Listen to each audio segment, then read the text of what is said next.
Welcome to this custom-made training sessions with Eton. My name is Richard Anderson and I'm the creative lead. I'm Victor Ramirez and I'm our custom-made specialist. In this video, we'll take you through the full journey of creating a custom-made Eton shirts using our custom-made tool. From selecting the perfect fit to choosing design details. We will guide you step by step through the process, how to determine the fit, how to take measurements, choose fabrics and finishes. Let's get started. It's important to determine the right shirt type and fit. This section covers the first steps of the custom-made process, starting with identifying the customer's needs and preferences, followed by finding the best fitting shirts using our try-on garments. Getting the right fit from the start sets the foundation for a successful experience and minimizes the need for adjustments later on. Victor, I know you recommend using our try-on shirts as the first step in the custom-made process. Correct. Using our try-on shirts is key. We have 4 fits: super slim, slim, contemporary and classic. And using these 4 fits helps you set the framework. Exactly. You want to be as close as possible to the final result and minimize the need for alterations. And that will also align your customers' expectations with the delivered result. So Victor, what are the key things to determine the fit? So we start by assessing the collar and neck size. Then we move on to the shoulder alignment and the yoke. We look at the sleeves and body length, and finally we look at the body width. But then we start with the neck.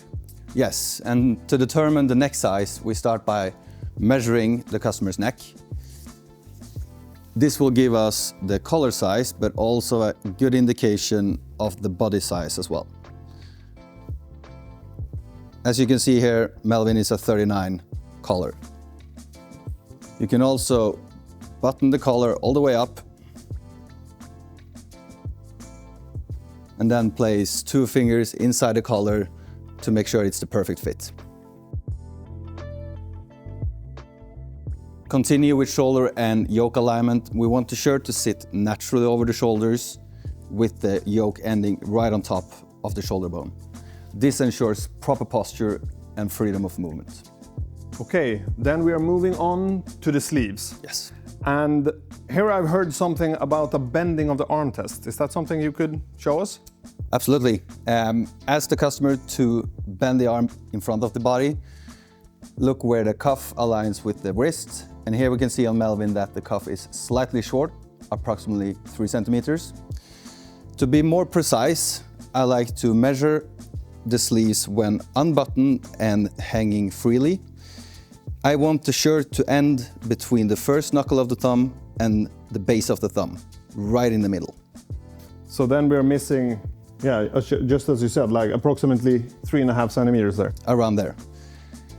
And this gives us the right amount of room for natural movement of the sleeve without the cuff creeping up the arm. But we also have the length of the shirt, right? Yes. And am I right thinking that the most important part is then on the side, because that's the shortest part of the shirt? Correct. How do you measure that to know that that is the right length? It's actually super simple. I find the waistband of his trousers and I measure down to, like you said, the end of the shirt. We want at least 15 centimeters to make sure that the shirt stays tucked at all times. So that's from the waistband to the shortest part of the shirt, 15 centimeters, and then he will be able to move freely. Yes, and maybe dance. We haven't spoken about the width of the shirt. Do you have any tips there for how to measure? For that, I actually have 2 tests. For the chest, we have an inhale and exhale test. So you ask the customer to breathe in.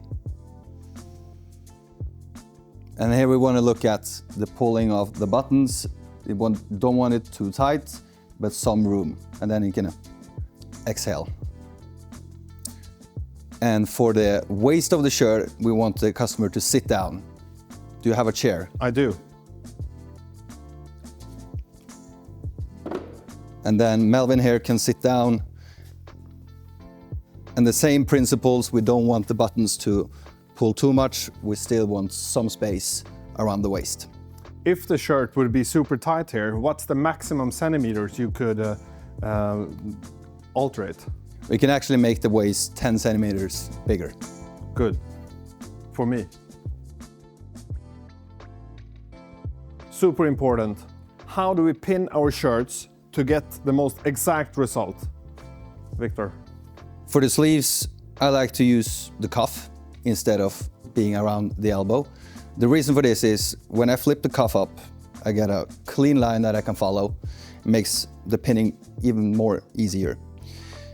As you can see, I've already pinned the shirt. For the measurements, I need to measure from the pins and to the end of the fabric.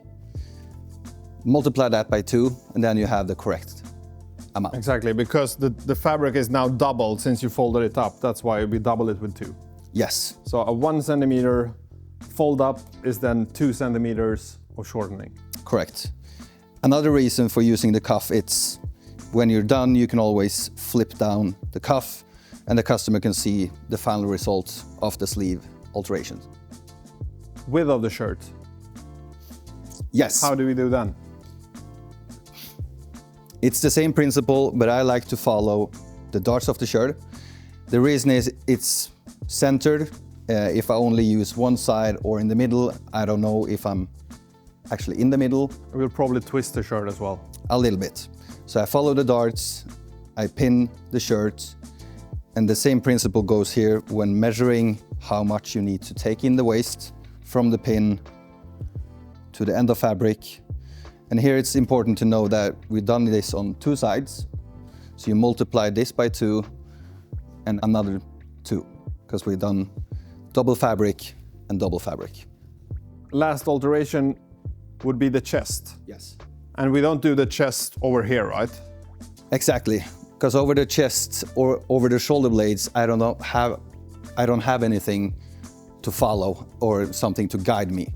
What I do is I use the side seams, and just below the armhole we have the chest measurement. So same principle as pinning the waist, I pin the chest. Measure, multiply by 2 and another 2. And by doing these alterations and having the pins in, the customer can still see how the shirt will fit without any twisting and turning, and he will see the exact length of the sleeve while looking in the mirror. We all look different, and while our try-on shirts and body fits works for most, some profiles require extra attention. Here are 2 common body types and how to confidently approach their type.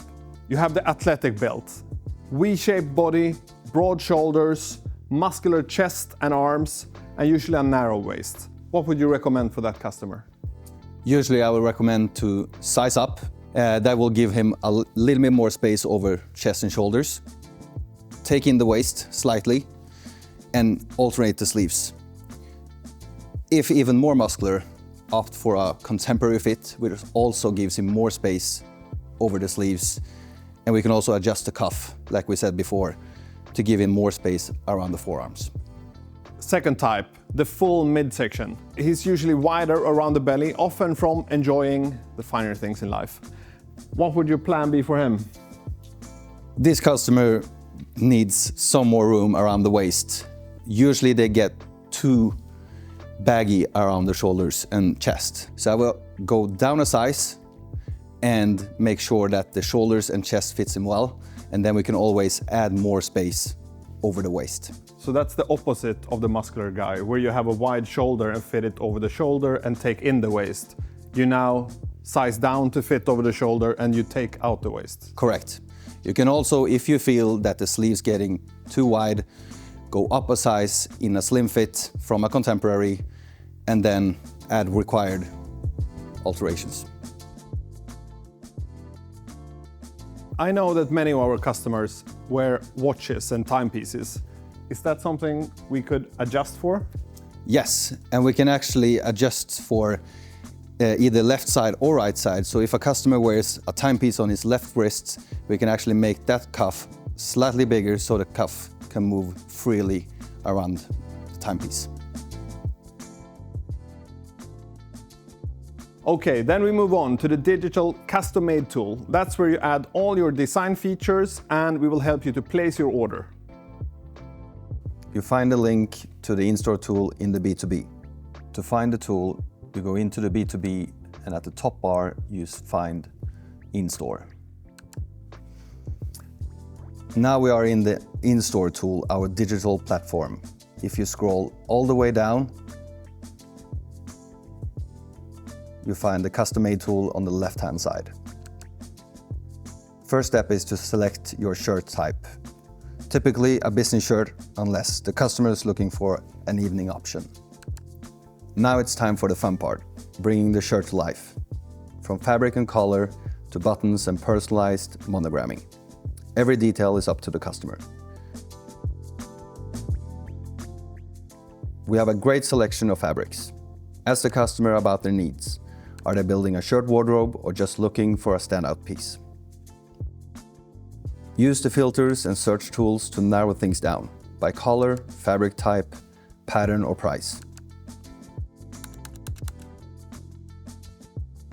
And don't forget to bring out the custom made book with the fabric swatches. They're great for touch and feel, showing options and sparking inspiration. Colors. We have a wide range of color options. Everything from classic cutaway and widespread to more unique options like pink color or tab. Simply press with tie at the top for a better look and understanding of the color.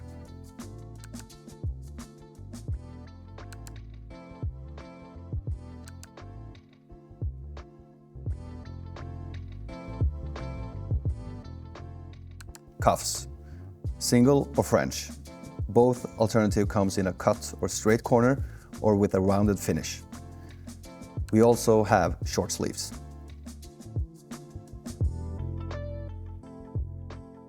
Front placket. Here you can add a chest pocket. Buttons and threads. Here you can select the color of the buttons, the button thread, and the buttonhole thread.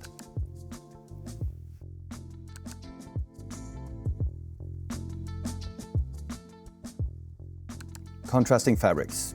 In this part you can add trimmings inside collar and cuff. You also have the opportunity to choose either one. Select your fabric of choice, and here you can, like earlier, search for your fabric. Another contrasting detail is the white collar and cuff, like the old school Wall Street look. Choose between both collar and cuff or just one of the options. Piping. Add a ribbon piping in the placket, a neat detail that gives you just a touch of color.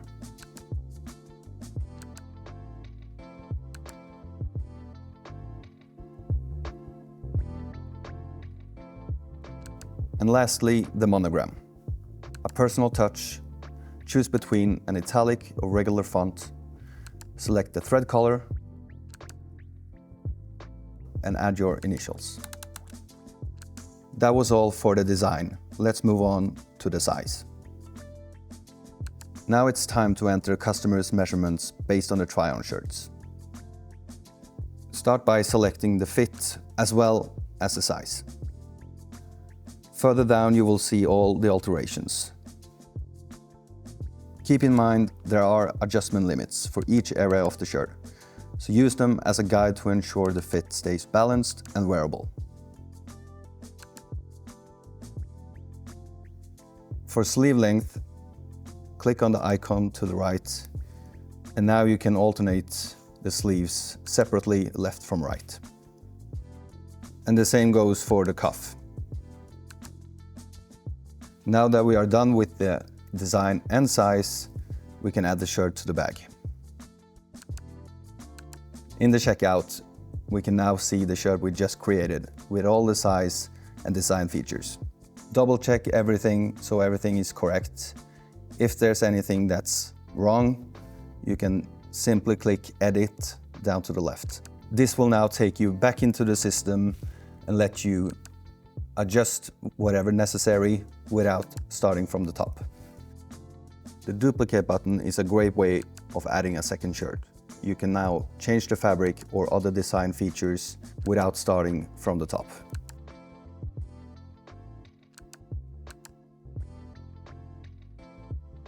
For adding quantity of the same shirt, simply press the plus button.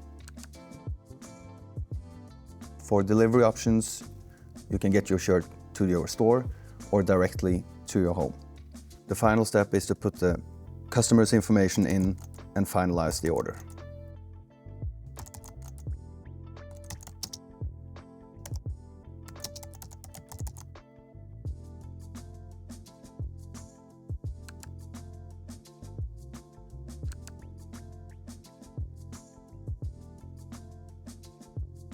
To view the order history, you go to the bars on the top left corner, reseller page, and in-store order history. Here you can easily search for the customer's name or order number.